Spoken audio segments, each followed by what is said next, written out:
जय हिंद दोस्तों, स्वागत है आप सबका आपके अपने चैनल कॉन्सेप्चुअल क्लासेस में। आज हम लोग बात करेंगे बार ग्राफ की। देखिए, पैट स्पेशल की इस श्रृंखला में आज ही हमारी तीसरी वीडियो है। पहली वीडियो जो कि पाई चार्ट को लेकर थी, दूसरी वीडियो जो पाई चार्ट को लेकर थी, और तीसरी वीडियो भी बार ग्राफ के बारे में हमने समझा था। तो आज हमारी ये चौथी वीडियो होगी पैट स्पेशल की, जिसमें हम लोग फिर से बार ग्राफ के बारे में ही चर्चा करेंगे। देखिए, पिछली वीडियो में हमने बार ग्राफ के बारे में सारी चीजें समझी थी। प्रैक्टिस के रूप में आज हम लोग बार ग्राफ का एक सवाल सॉल्व करेंगे, जिससे आपको ये पता चलेगा कि आपने बार ग्राफ के बारे में कितना कुछ सीखा है और कहां कोई कमियां रह गई हैं। ठीक है, तो बिना समय को गवाए हम लोग इस श्रृंखला का ये वीडियो स्टार्ट करने वाले हैं। वीडियो को आगे बढ़ने से पहले चैनल को सब्सक्राइब करना ना भूलें। आइए देखते हैं हम लोग कि बार ग्राफ का आज का सवाल क्या है। देखिए फ्रेंड्स, आपको सामने दिखाई दे रहा होगा आपका सवाल। इसके इंस्ट्रक्शंस को सबसे पहले हम लोग पढ़ लेते हैं, क्योंकि इंस्ट्रक्शंस को पढ़ना बहुत जरूरी होता है। इसमें क्या लिखा हुआ है कि राजू और मोहन दो दोस्त हैं।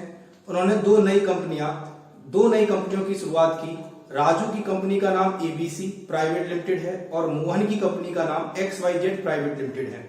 उनकी कंपनियों की आय आलेख द्वारा, आलेख को ही हम ग्राफ कहते हैं, आलेख द्वारा नीचे दर्शाई गई है। देखिए यहाँ पे अब आपको साफ साफ दिख रहा होगा कि ये जो ग्राफ हमें दिया गया है वो कैसा ग्राफ है, बार ग्राफ है।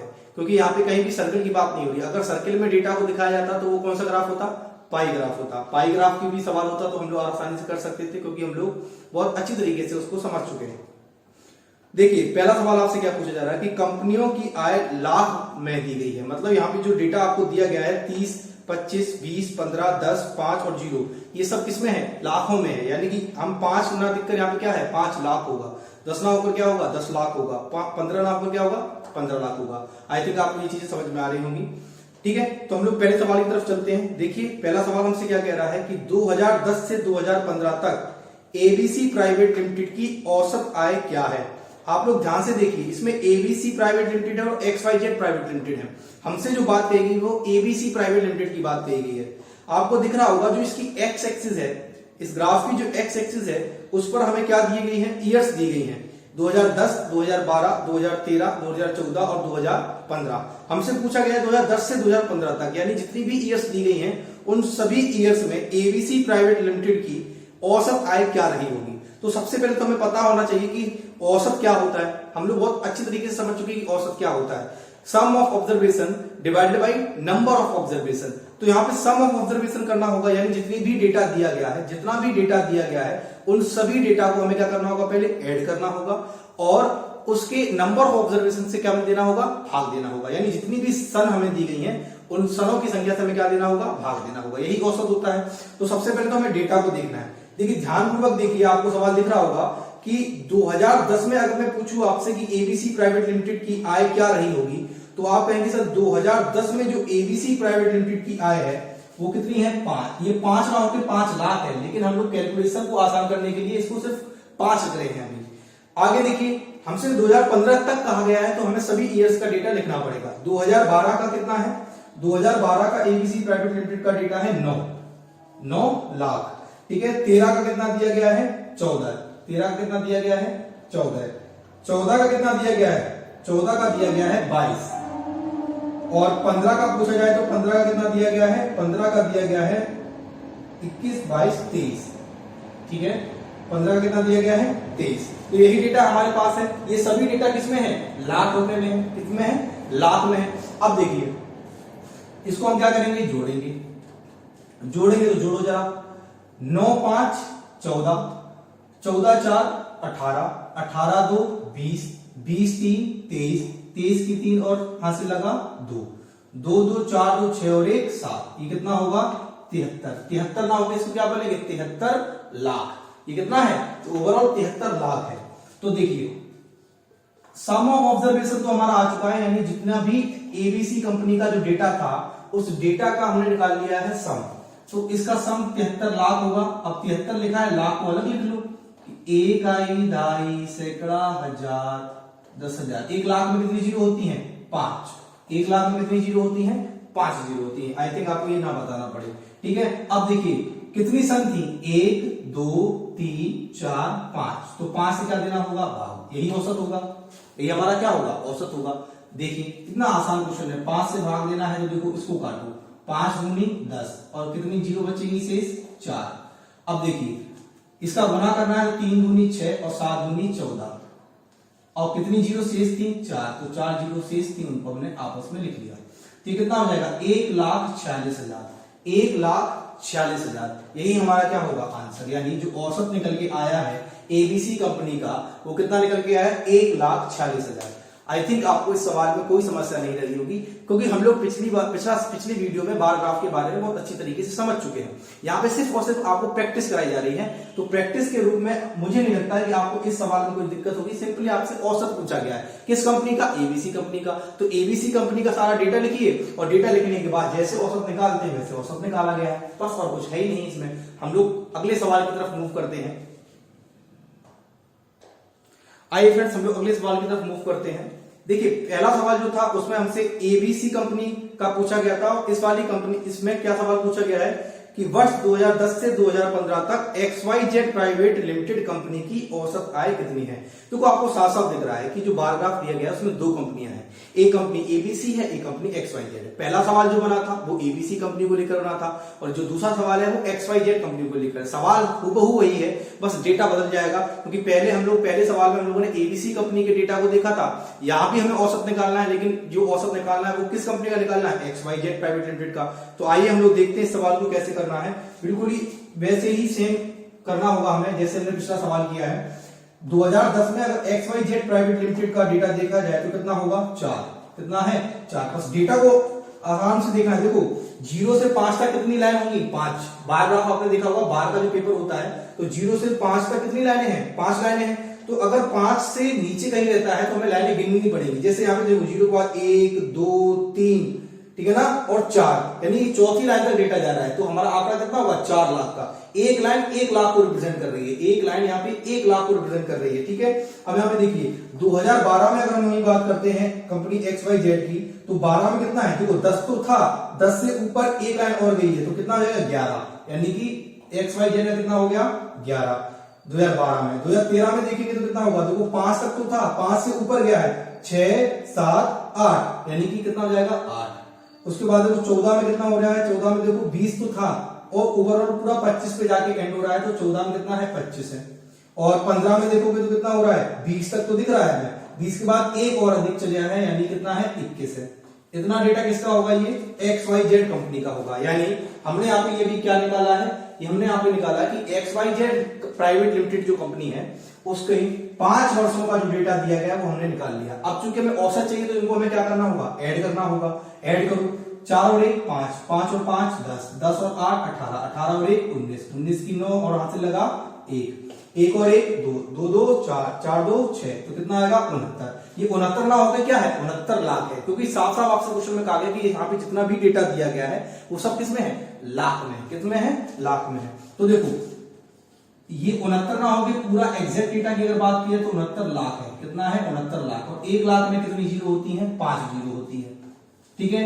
और औसत निकालना है तो कितनी साल का ये डेटा था 5 साल का, तो 5 से कर देना होगा भाग 2। जरा ये तो हमें पता था कि ये तो 20,000 आया था, तो बस 20,000 यहाँ पे आना है।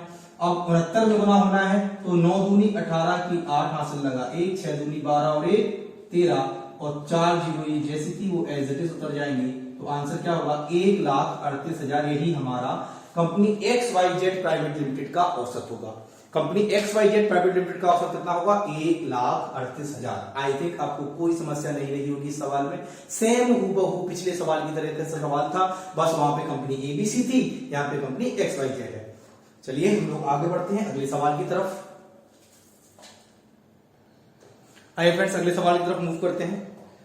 अगला सवाल हमसे क्या कह रहा है, देखिए बोर्ड पर आपको दिख रहा होगा कि दिए गए वर्षों में, यानी जितनी भी वर्षा में दी गई हैं उन वर्षों में XYZ कंपनी की आय एबीसी प्राइवेट लिमिटेड कंपनी से कितने प्रतिशत कम है। तो हमें सबसे पहले टोटल आय दोनों की पता होनी चाहिए। अब ये हमने औसत निकाला था, तो हमने दोनों सवालों में, एक सवाल में XYZ की टोटल आय देखी थी और एबीसी प्राइवेट लिमिटेड की भी टोटल आय देखी थी। तो एबीसी और XYZ की अगर बात की जाए तो यहाँ पे देखिए XYZ प्राइवेट लिमिटेड, XYZ इसका कितना आया था, XYZ का कितना आया था बताओ, XYZ का आया था 69, ठीक है, अभी आया था 69 लाख, कितना आया था 69 लाख। और यही हम बात करते हैं एबीसी प्राइवेट लिमिटेड की, तो एबीसी प्राइवेट लिमिटेड कितना आया था बताइए, 73 लाख, यही आया था, आई थिंक यही आया था। ठीक है, तो आप चाहो तो क्या कर सकते हो, इसको दोबारा से सॉल्व कर सकते हो कि 69 लाख कैसे आया, 73 लाख, ये आपको पता है। दोनों के डेटा को आप एग्जैक्ट जोड़ेंगे पहले और फिर जब निकालेंगे तो यही निकल के आएगा। अब एक चीज देखिए, क्वेश्चन में क्या रहा है, क्वेश्चन में कह रहा है परसेंटेज में पूछ रहा है हमसे, क्या पूछ रहा है, परसेंटेज में पूछ रहा है, और पूछ रहा है कि एबीसी प्राइवेट लिमिटेड कंपनी से कितने प्रतिशत कम है। तो देखो साफ साफ यहाँ पे हमें दिख रहा है कि XYZ कम और एबीसी ज्यादा है। तो कितना कम है एबीसी से, XYZ जो है वो एबीसी से कितना कम है, ये पता करने के लिए हम माइनस करेंगे किसमें, 73 में, किसको, 69 को। तो कितना आएगा बताइए, कितना आएगा, 4 आएगा, कितना आएगा, 4। तो 4 कम है तो 4 बटे क्या है 73 गुना क्या है 100। ठीक है, क्योंकि एबीसी प्राइवेट लिमिटेड से पूछ रहा है, तो मैंने आपको पहले ही बताया था कि परसेंटेज में जब भी आप निकालते हो और अगर वहां पे आपको क्या दिया गया है, अगर आपको वहां पे तुलना दी गई है, तुलना किससे की गई थी, एबीसी से, तो डेटा एबीसी का सबसे नीचे रहेगा। अब देखो ये हो जाएगा 400 बटे 73 परसेंटेज। अगर हमसे यही देता डेटा परसेंटेज ऑप्शन में तो यही आंसर होता, लेकिन अब ऑप्शन तो हमें ऐसा कहीं दे नहीं रहा है, पॉइंट में दे रहा है, तो हम क्या करें, इसको भाग देंगे। भाग देंगे 73 का 400 में, तो कितनी बार जाएगा बताइए, तो 73 का पहाड़ा पढ़ोगा 5 बार, पढ़ोगे अगर 5 बार तो क्या आएगा, 5 या 15 की 5 हासिल लगा 1 और 5 7 35 और 1 36, 365। कितना बचेगा बताइए, ये कितना एक्स्ट्रा बच रहा है, 10 में से 5 गया 5, और यहाँ कितना बच रहा है, 9 में से 6 गया 3, इतना ही बचेगा शेषफल। अब एक चीज देखिए, इसको मैं पूरा सॉल्व कर सकता था, इसको मैं आगे पॉइंट लगा के भाग आगे दे सकता हूं, लेकिन एक चीज देखिए, तब मैं इस चीज को करता जब ऑप्शन मुझे 2 मिलते 5% के हिसाब से। यहाँ पे एक ही ऑप्शन, इकलौता ऑप्शन ऐसा है जिसमें आपको ऑप्शन में क्या दिख रहा है, 5% दिख रहा है, पॉइंट में दिख रहा है, बस है तो 5% वाला ही। आप चाहो तो इसको आगे सॉल्व कर सकते हो, लेकिन जो ऑप्शन आपको दिख रहा है ना 5.4 समथिंग, वही हमारा क्या होगा, वही हमारा आंसर होगा। क्योंकि हमारे पास समय भी तो कम होता है ना, हमें अपना टाइम भी बचाना होता है। तो जब टाइम बचाना है तो टाइम ऐसे ही बचता है कि कैलकुलेशन पूरी ना करके अगर हम आंसर पर करीब करीब पहुंच रहे हैं तो हम वहीं पर कैलकुलेशन को छोड़ देते हैं। चाहो तो इसको पूरा सॉल्व कर सकते हैं, भाग देना भी अब सिखाना ना पड़े, आई होप। ठीक है, तो यहाँ पे सिंपल सी चीज है कि यहाँ पे आंसर कितना आएगा, ऑप्शन एक ही दिख रहा है 5% में, वही हमारा क्या होगा, आंसर होगा। सवाल में कुछ नहीं था, सीधा सीधा बोला गया था कि XYZ कंपनी, एबीसी कंपनी, दोनों का डेटा हमें पहले ही हम लोग 2 सवाल जो किए हैं उसमें हमें डेटा निकाल चुके हैं दोनों का ऐड करके, तो बस उसी डेटा का सहारा हमने लिया है, उसी का हेल्प लेकिन हम लोगों ने यहाँ पे डायरेक्टली दिया कि XYZ की कुल आय कितनी है 69 लाख और एबीसी कंपनी की कुल आय कितनी है 73 लाख। अब कह रहा है कि कितना अधिक है, तो हमने देखा भाई या कितना कम है, हमसे पूछा है कितना कम है, किसका डेटा, XYZ का, किससे, एबीसी से। तो किससे कम है, एबीसी से, किसका, XYZ का। तो कितना कम है ये पता करने के लिए हमने माइनस किया, कितना आया 4, तो 4 कम है। किससे कम है 4, 73 से कम है, एबीसी के डेटा से कम है ना, तो 73 रखेंगे नीचे, और परसेंटेज के लिए 100 का गुना। अब ये 400 बटे 73 हुआ। अगर ऑप्शन हमें ऐसा ही दिखता 400 बटे 73 तो हमारा यही आंसर होता, लेकिन ऑप्शन हमें पॉइंट में दिख रहे हैं, तो हमने क्या किया, हमने 73 का भाग लगाया 400 में। जब हमने इसको डिवाइड किया तो देखो 5 बार जाएगा, तो हमें दिख रहा है 5 से अधिक जा नहीं सकता है, तो 5 बार जाएगा तो 365 हुआ, शेष बचा 35। अगर ऑप्शन मुझे 2 मिलते 5 पॉइंट समथिंग, जैसे एक 5.62 होता, एक 5.4 कुछ होता, ठीक है, तो हम यहाँ पे पूरा सॉल्व करते इस क्वेश्चन को, समझ रहे हो ना बात को, तो हम इस क्वेश्चन को पूरा सॉल्व करते। लेकिन चूंकि हमें सवाल में जितने 4 ऑप्शन दिए गए हैं, इन चारों ऑप्शन में एक ही ऑप्शन ऐसा मिल रहा है जो 5% के आसपास है, इसलिए हमारा वही आंसर होगा। ठीक है, फिर से हमें पूरा भाग देने की कोई आवश्यकता नहीं है, ठीक है ना, क्योंकि जो ऑप्शन सवाल में दिए जाते हैं आंसर तो उन्हीं में से होता है। ऐसा तो होता नहीं है कि 4 ऑप्शन जो दिए गए हैं उनसे बाहर आंसर होता है, ये बात आपको समझनी पड़ेगी। चलिए, आई होप आपको ये सवाल समझने में कोई समस्या नहीं होगी। हम लोग आगे अगले सवाल की तरफ मूव करते हैं। आइए फ्रेंड्स, अगले सवाल की तरफ मूव करते हैं। अगला क्वेश्चन क्या कह रहा है, देखिए, वर्ष 2014 में कंपनी XYZ प्राइवेट लिमिटेड की आय में पिछले वर्ष की तुलना में कितने प्रतिशत वृद्धि हुई है। कौन सी वर्ष की बात कर रहा है, ये हमसे सभी वर्षों की बात नहीं कर रहा है, इसने साफ साफ बोला है वर्ष 2014 में। तो वर्ष 2014 की अगर हम लोग बात करें और कंपनी XYZ प्राइवेट लिमिटेड की आय में पिछले वर्ष की तुलना में कितने प्रतिशत वृद्धि हुई है ये पता करना है। तो देखिए 2014 की बात कर रहा है, तो 2014 में अगर हम लोग बात करें किस कंपनी की, तो ये कंपनी है XYZ की अगर 2014 में बात करें तो कितना था, 25 लाख था। कितना था, 25 लाख था। वही अगर हम बात करते हैं इससे पिछले वर्ष की, पिछला वर्ष तो 2013 होगा, तो 2013 से हमें तुलना करनी है किसकी, 2014 की। और किस कंपनी की तुलना करनी है, XYZ की। तो अब बताइए 2013 में कंपनी XYZ का डेटा कितना था, तो 5 चौथाई था, 5 से कितना आ गया, 6 7 8, तो ये 8 लाख था। ठीक है ना। तो 2013 में कितना था, 8 लाख का। इतनी बात समझ में आ रही है। अब हमसे पूछ रहा है कि पिछले वर्ष की तुलना में कितने प्रतिशत वृद्धि हुई। तो आपको साफ साफ यहाँ पे दिख रहा है कि वृद्धि हुई है या हानि हुई है, आपको दिख रहा है। देखिए जरा, पिछला वर्ष कौन सा था, 2013। किस वर्ष की बात कर रहा है, 2014 की। तो बताओ 2013 में जहां कंपनी की जो आय थी वो 8 लाख थी, वो बढ़कर कितनी हो गई, 25 लाख। तो बताओ वृद्धि हुई है या कमी, आप कहोगे सर वृद्धि हुई है, इंक्रीज हुआ है। कितना इंक्रीज हुआ है, कितनी वृद्धि हुई है। अगर कितनी वृद्धि हुई है ये पता करना है तो 25 लाख में से 8 लाख घटाओगे ही तो, ठीक है ना, तभी तो पता चलेगा कितनी वृद्धि हुई है। तो बताओ कितनी वृद्धि हुई है। तो आप कहोगे सर 15 में से 8 गया, कितना बचेगा, 8 8 16 7, और ये कितना बचेगा, 1, यानी कि 17 लाख की वृद्धि हुई है। कितने लाख की वृद्धि हुई है, 17 लाख की वृद्धि हुई है। इतनी बात क्लियर है। हमें ये तो पता चल गया कि वृद्धि हुई है, हमने ये भी पता कर लिया कि कितनी वृद्धि हुई है, लेकिन किस पर हुई है। तो आप कहोगे 25 पर। 25 पर कहोगे, नहीं, किस पर हुई है, 8 पर।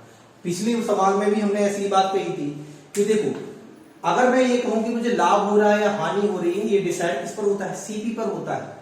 ठीक वैसे ही अगर मैं यहां पे बात करता हूं कि मुझे वृद्धि हो रही है या कमी हो रही है, ये मैं तभी बता सकता हूं जब तक मुझे ये ना पता हो कि मेरी पिछली वर्ष क्या कमाई थी। अगर मैं ये बोलूं कि मेरी आज की कमाई 2000 रुपए है, ठीक है, फॉर एन एग्जाम्पल कि आज की कमाई 2000 रुपए है। अब ये 2000 रुपए जो आज की कमाई है वो अधिक है या कम है, तो ये अधिक और कम किससे पता करोगे, आप पिछले वर्ष की तुलना में ही तो पता करोगे। तो ठीक वैसे ही इस कंपनी की वृद्धि हुई है या कमी हुई है वो आप किस पर डिपेंड है, पिछले वर्ष के डेटा पर। तो तुलना किससे हो रही है, पिछले वर्ष से हो रही है। तो जिससे तुलना होती है उसी को तुम हम नीचे रखते हैं। तो किससे तुलना हो रही थी, 2013 से, और 2013 में कितना था, 8 लाख। तो 8 को हम नीचे रखा यानी हर में रखा, और परसेंटेज निकालना है तो 100 से क्या करेंगे, गुना। क्योंकि कितने प्रतिशत की वृद्धि हुई है ये पता करना है, तो हम 100 का क्या करेंगे, गुना। देखो 4 से काटोगे 2 बार, और 25 चौको 100 होता है, तो ये 4 से कितनी बार कटेगा, 25 बार। अब देखो अगर मैं 2 को 17 काटूं, 2 से 17 काटूं तो पॉइंट में कटेगा, 2 अट्ठे 16 और 2 पंचे 10, यानी कि 8.5 आया। अब देखो 25 पंचे 125, हासिल लगी 12, और 25 अट्ठे 200, और 200 और 12 कितना हुआ, 212। तो आपको एक ही ऑप्शन दिख रहा है परसेंटेज में, वो ऑप्शन क्या है, 212.5। यही हमारा इस सवाल का क्या होगा, आंसर होगा। आई होप आपको इस सवाल में कोई समस्या नहीं होगी। बढ़ते हैं हम लोग अगले सवाल की तरफ। आइए दोस्तों, आज की श्रृंखला का ये आखिरी सवाल है जो बार ग्राफ से रिलेटेड था। देखिए इस सवाल में क्या कह रहा है कि किस वर्ष में XYZ कंपनी और ABC प्राइवेट लिमिटेड कंपनी की आय में अंतर न्यूनतम है। क्या पूछ रहा है, न्यूनतम है, यानी मिनिमम डिफरेंस पूछ रहा है। किस किस में, XYZ कंपनी और ABC प्राइवेट लिमिटेड में, और किस वर्ष है ये हमसे पूछा गया है। अब एक चीज बताइए, पहले तो हम ऑप्शन देखते हैं, तो ऑप्शन में जो दिया गया है वही उन्हीं ऑप्शन में से हमारा एक आंसर होने वाला है। तो देखो एक ऑप्शन दिया गया 2010, एक दिया गया 2011, एक 2012 और एक 2014। देखिए 2010 दिया गया है, 12 दिया गया है, 14 दिया गया है, ये तो हमें समझ में आता है, लेकिन ऑप्शन में 2011 का हमें कोई मतलब समझ में नहीं आता है, क्योंकि 2011 तो हमारे दिए गए सवाल में जो आंकड़ा दिया गया है उन वर्षों में 2011 का कहीं जिक्र ही नहीं है। तो ये ऑप्शन भी तो कभी हो ही नहीं सकता है।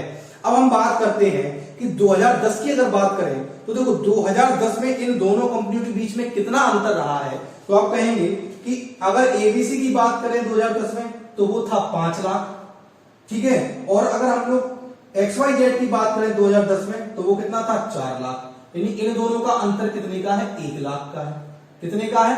1 लाख का है। कौन सी वर्ष की बात हो रही है? ये बात हो रही है 2010 की। वहीं अगर हम 2012 की बात करें तो आपको दिख रहा है कि 2012 में क्या हो रहा है? 2012 की अगर बात की जाए तो 2012 में कंपनी एबीसी का डेटा कितना था? वो था आपका 9 लाख। और कंपनी XYZ का डेटा कितना था? तो वो था 10 लाख नहीं, 11 लाख। यही आपको देखना है सही से।